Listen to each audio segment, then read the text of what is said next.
तो ड्रग से तो कमीशन लेते हैं, दवाइयों से कमीशन लेते हैं। दवाई स्वास्थ्य विभाग में बिना कमीशन से बिकती है क्या? सरकारी हॉस्पिटलों में जो सप्लाई दवाइयों के होते हैं उसमें कमीशन है या नहीं है?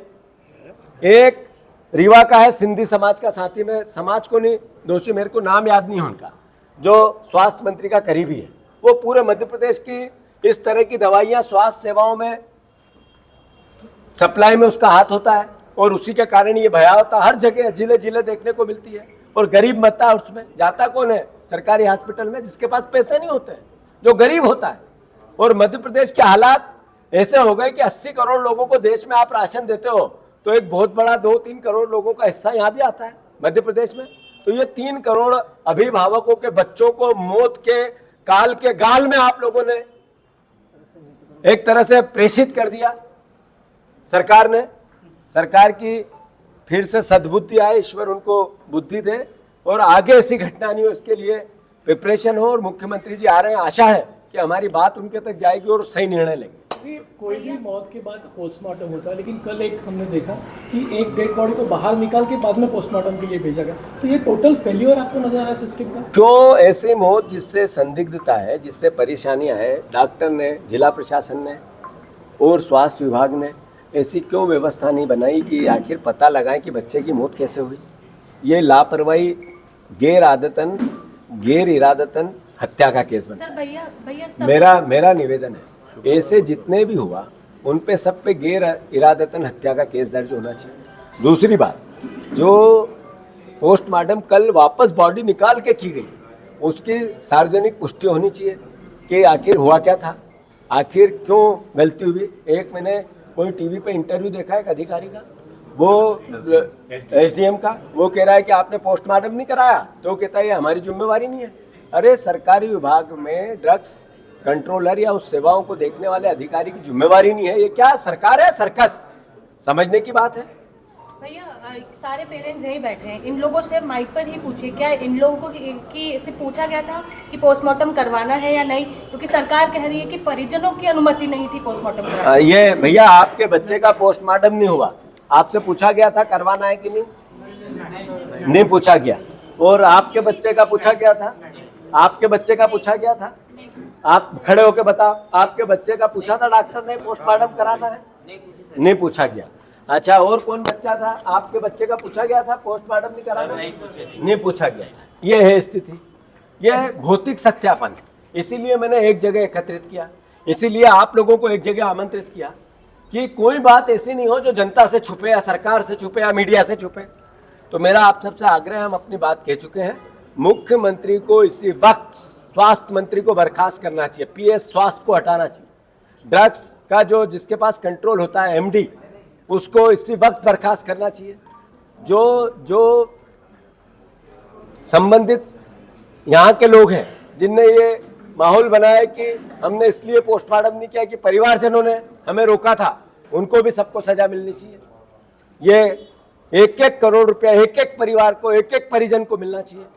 और मैं अभी नागपुर भी जा रहा हूँ जहाँ बच्चे भर्ती है, मैं मुख्यमंत्री से आग्रह करता हूँ वो भी नागपुर जाए, उन परिवारजनों से मिले। आखिर वेदना क्या है समझनी पड़ेगी।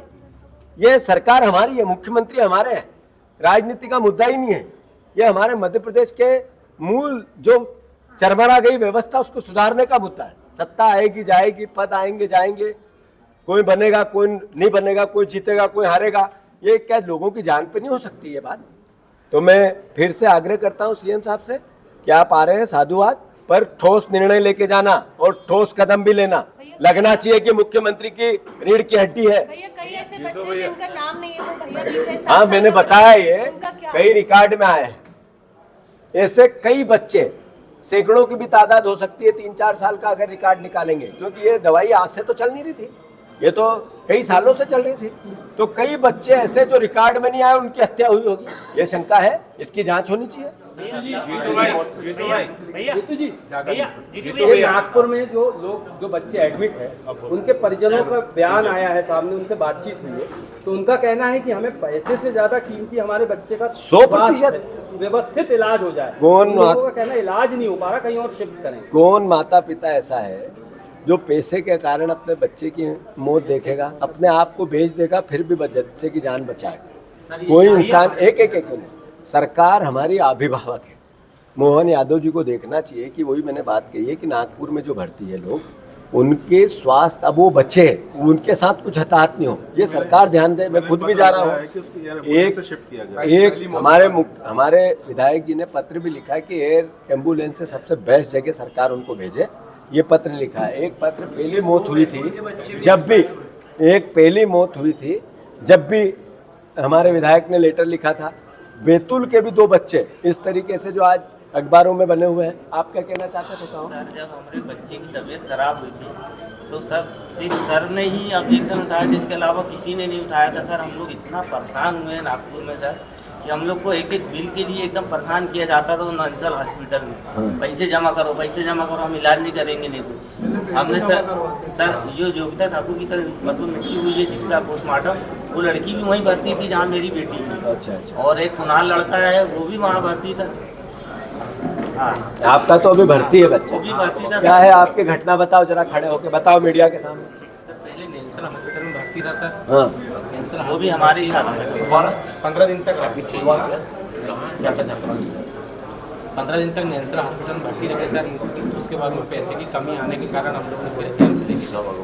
तो अभी एम्स में भर्ती है 1 महीना 9 दिन हो गया, 1 माह 9 दिन। एक मान हो किडनी की परेशानी। हाँ, ये किडनी की परेशानी नहीं सर, उसमें 4 चीज हो रही, किडनी, लीवर, हार्ट, यहाँ तक पहुँच गया है। अभी बच्चे मतलब 1 माह हो गया, बच्चे देख भी नहीं रहा, ना हाथ पैर भी नहीं। क्या एज है बच्चे की? 5 साल। 5 साल। तो कुल मिला के ये परिस्थिति है। अभी मैं कंपनी जो है उस पर हत्या का मामला दर्ज 100% होना चाहिए। NSA की कार्रवाई होनी चाहिए क्या? मैं कह रहा हूँ कि ये सरकार को निर्णय लेना है कि इस मौत का आकलन वो कैसे करते हैं, किसके लिए दोषी किसको मानते हैं। अगर जो कड़ी से कड़ी परिस्थितियां बननी है वो बनना चाहिए। कंपनी इन बच्चों को नहीं ला के दे सकती, इसलिए उस पर गैर इरादतन हत्या का केस दर्ज होना चाहिए। 100% मैंने अपने वक्तव्य में कहा है। मैं आग्रह कर रहा हूँ आप सबसे, मैंने कलेक्टर से भी टाइम लिया है, समय लेके जा रहा हूँ। उनने मुझे समय दिया था 12:30 का, थोड़ा लेट हो जाऊँगा तो मैं वहाँ भी जाऊँगा और उसके बाद मैं फिर से मीडिया से एक बार बात करूँगा और मुख्यमंत्री जी से फिर से आग्रह कर रहा हूँ कि प्लीज़ कृपा करके इसको राजनीतिक चश्मे से मेरी भावना को न देखें। हम आपका सहयोग करना चाहते हैं, सरकार का सहयोग करना चाहते हैं, बच्चों का आगे ऐसी परिस्थिति नहीं बने इसके लिए वातावरण बनाना चाहते हैं। आप कृपया करके मुख्यमंत्री के दायित्व का निर्वाह करो और स्वास्थ्य मंत्री को सबसे पहले बर्खास्त करो। धन्यवाद। सर, भैया